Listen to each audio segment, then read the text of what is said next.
Almost didn't stop. That's the part that still bothers me. It was a normal weekday morning. Not dramatic, not special, just rushed. My alarm didn't go off. My phone was buzzing with notifications, emails, missed calls, deadlines. My mind was already running ahead of my body. I was late. Again. The subway station was packed, people moving like they always do, fast, distant, focused only on themselves. As I reached the entrance, I noticed a man standing near the map board. He looked out of place, not homeless, not drunk, just lost. He was holding a folded paper in his hand, old-fashioned, like someone who doesn't trust phones much. He looked at me and asked softly, "Excuse me, can you help me?" I hesitated. That tiny pause, that's where everything changed. In my head, 100 excuses appeared instantly. I'm late, someone else will help, it's not my problem, I don't even know this city that well, I almost walked past him. But something made me stop. Maybe it was his hands. They were shaking, not from cold, from fear. He didn't ask for money. That surprised me. Instead, he said, "I'm trying to get to the hospital, but I can't figure out which train to take." He unfolded the paper and showed me an address. I glanced at my watch. I had maybe 5 minutes to spare. 5 minutes. I sighed quietly and stepped closer to the map. "Okay," I said. "Let's see." I explained the route slowly. Which line to take, where to change trains, which exit to use. He listened carefully, nodding like he was afraid of missing a single word. Then he said something that tightened my chest. "My wife is there," he said. "She had surgery last night. They called me this morning." No drama, no tears, just quiet fear. I finished explaining and even wrote it down clearly for him. When I looked up, he was staring at me like I'd done something huge. "Thank you," he said. "You don't know how much this helps." I felt awkward. "It's nothing," I said. "Really?" But when I walked away, I felt lighter, like I'd done something right for once. I thought that was the end of the story. It wasn't. Before I continue, if stories like this make you pause and think, subscribe to the channel. You never know which story might stay with you. 3 days later, I got a message request on Facebook from someone I didn't know. The profile picture showed a woman lying in a hospital bed smiling weakly. The message said, "Hi, I don't know if you remember me, but you helped my husband at the subway." I froze. She continued, "He told me about you. He was so scared that morning.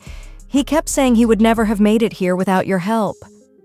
I stared at the screen for a long time. Then she sent another message. "I just wanted to say thank you. My surgery had complications. They weren't sure I'd wake up." My hands started shaking now. She added, "But I did, and the first thing I saw when I opened my eyes was my husband holding my hand." I sat down. I didn't reply immediately.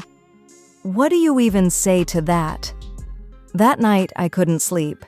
I kept thinking about how close I was to walking past him, how easily this story could have never existed, how many people I had ignored before him, and how many moments I might have missed. A week later, I saw him again, same station, same spot. This time, he wasn't lost. He was smiling. He recognized me instantly. He walked up and hugged me before I could react. "She's home," he said. "She's recovering." I smiled back, and for the first time in a long while, the world felt quieter. CTA, comment prompt. Let me ask you something honestly. Would you have stopped that day? Comment below. I read every single one. I wish I could say this story made me a better person overnight. It didn't. I still get impatient. I still get distracted. I still feel busy. But now, I notice more. The tired cashier, the confused tourist, the old man counting coins. I remember that 5 minutes. and how small choices don't always feel small later. A few months after that, I received another message from the same woman. This time, it was a photo. Her and her husband, standing outside the hospital, smiling, alive.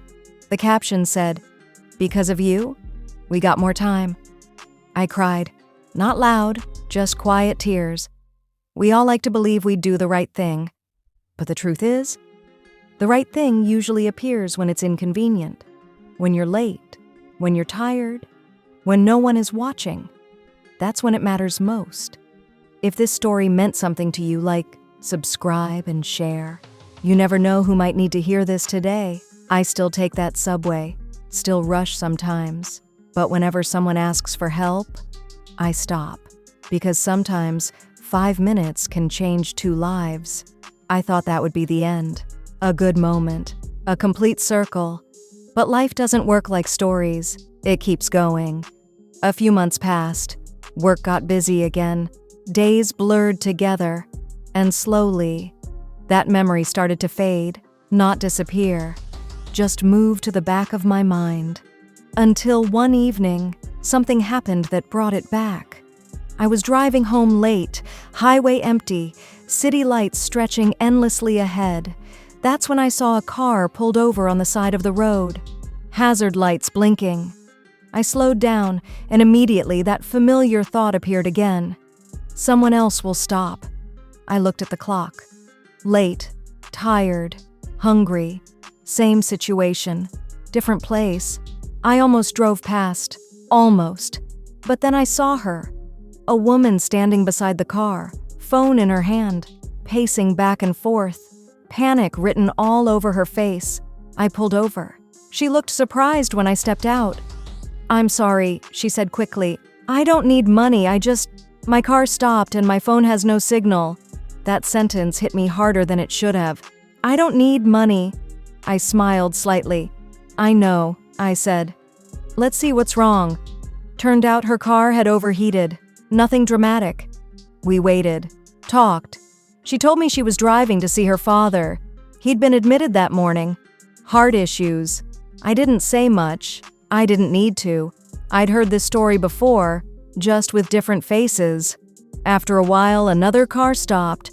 A tow truck arrived. Before leaving, she said, "Thank you for stopping. Most people just passed by." I nodded, and as I drove away, something clicked. Helping someone doesn't always lead to miracles. Sometimes it just stops things from getting worse, and that's enough. Quick question for you. Have you ever needed help and no one stopped? Tell me in the comments. That night I thought about all the times I didn't stop, not just physically, but emotionally, ignored messages, delayed calls. I'll reply later. Later doesn't always come. A few weeks after that, I met the old man again. Pure coincidence, grocery store. I recognized him instantly. He looked healthier, calmer. He smiled when he saw me. We talked for a few minutes.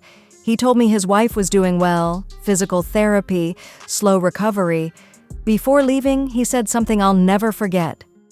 "You know, you helped me that day, but you helped yourself too." I laughed, didn't understand it then. I do now. Because helping others doesn't make life easier, it makes it clearer.